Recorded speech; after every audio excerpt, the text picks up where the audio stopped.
What if a nation, for decades known to the world only as its murder capital, a place synonymous with brutal violence and despair, decided to stake its entire future on a digital fantasy? Imagine a government betting its treasury not on gold or oil, but on a volatile string of code.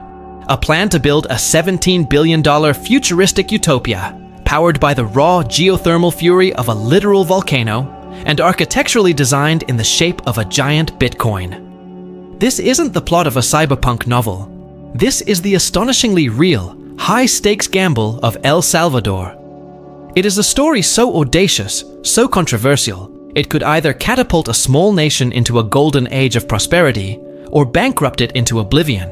This is a whirlwind of brutal crime, radical politics, and financial alchemy that you truly have to see to believe. And if you are fascinated by the colossal bets that are reshaping our world, and the larger-than-life figures who make them, do yourself a favor and hit that subscribe button and ring the notification bell right now. You are not going to want to miss the incredible journey we are about to embark on together.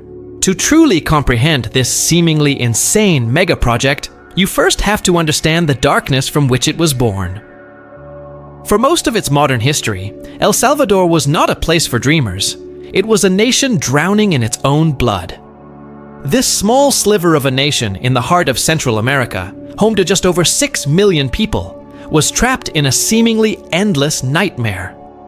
A brutal 12-year civil war that ended in 1992 left deep, unhealed scars, paving the way for decades of political corruption, crippling economic stagnation, and rampant instability. Poverty became an endemic way of life. Official figures painted a grim picture.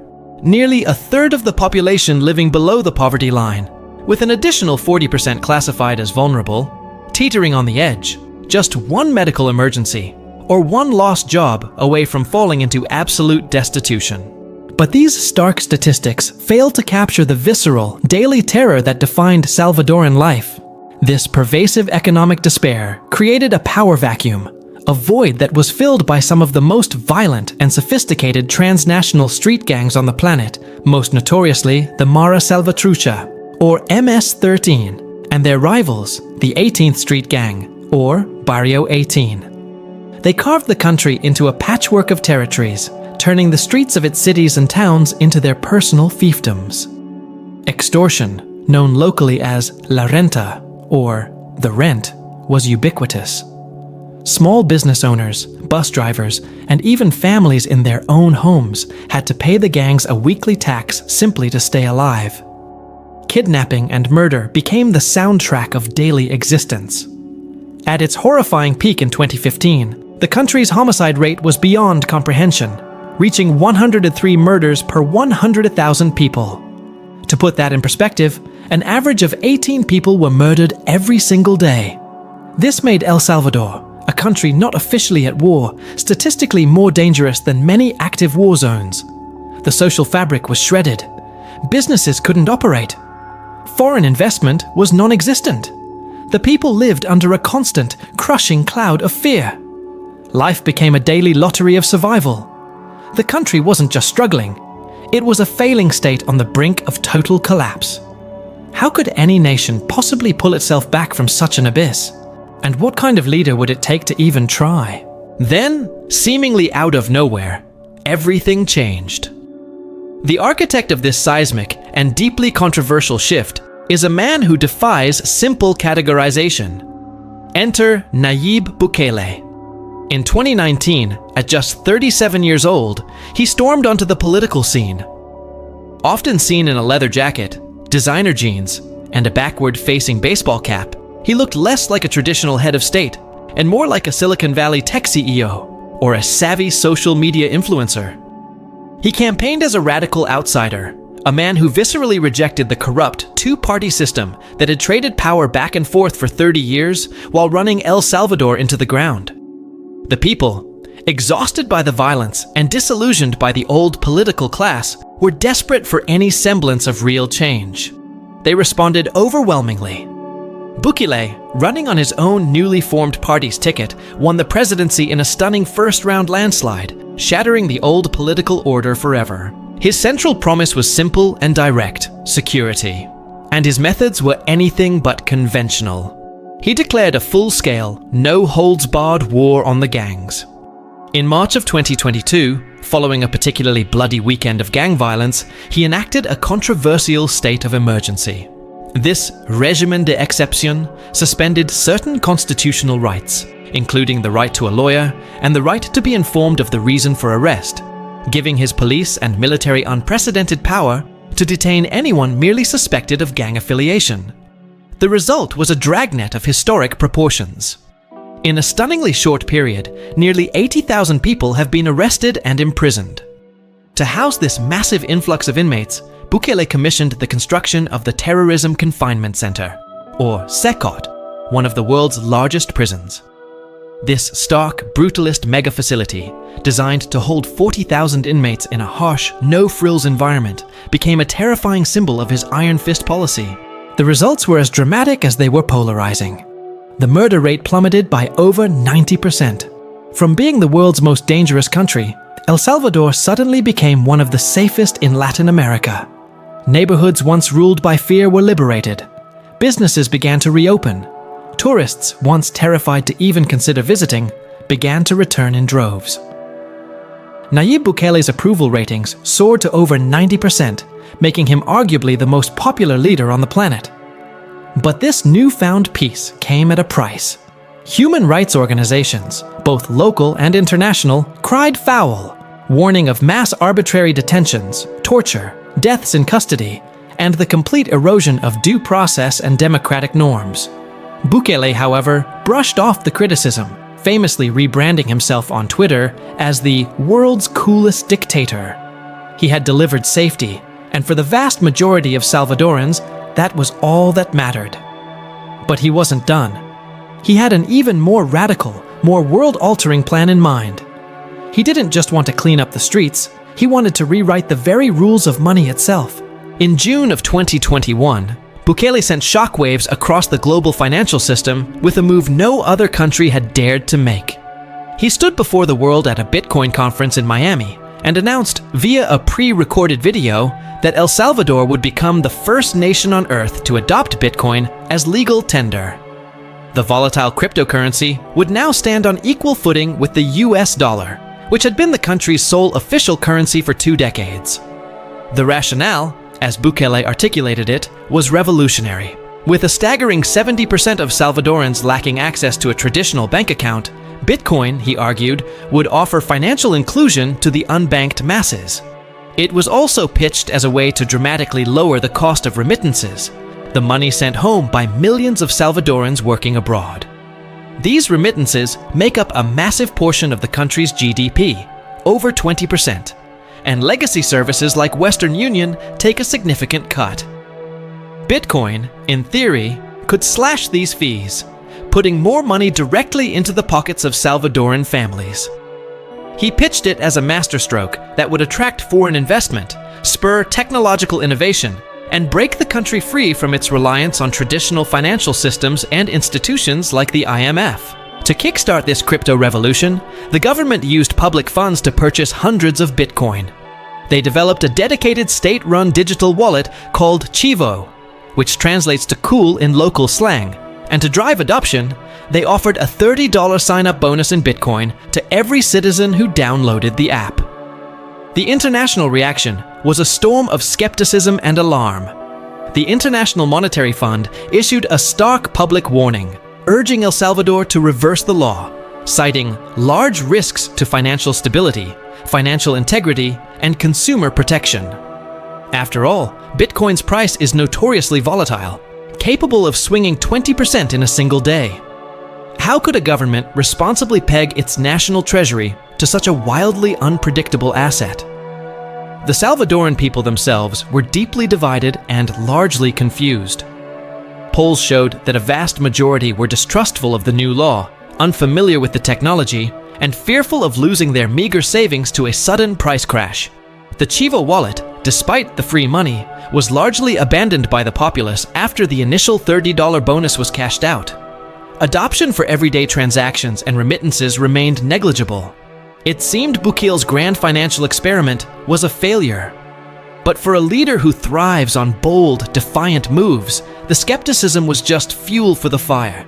He wasn't just going to dabble in crypto, he was going to build its global capital. This brings us to the crystalline heart of the dream, Bitcoin City. Unveiled at a flashy, rock concert-style event, complete with fireworks and a drone show, the plans were breathtaking in their sheer ambition. To be located in the southeastern La Union region, a historically neglected part of the country, and nestled at the base of the majestic Concagua volcano, Bitcoin City is envisioned as a perfectly circular metropolis.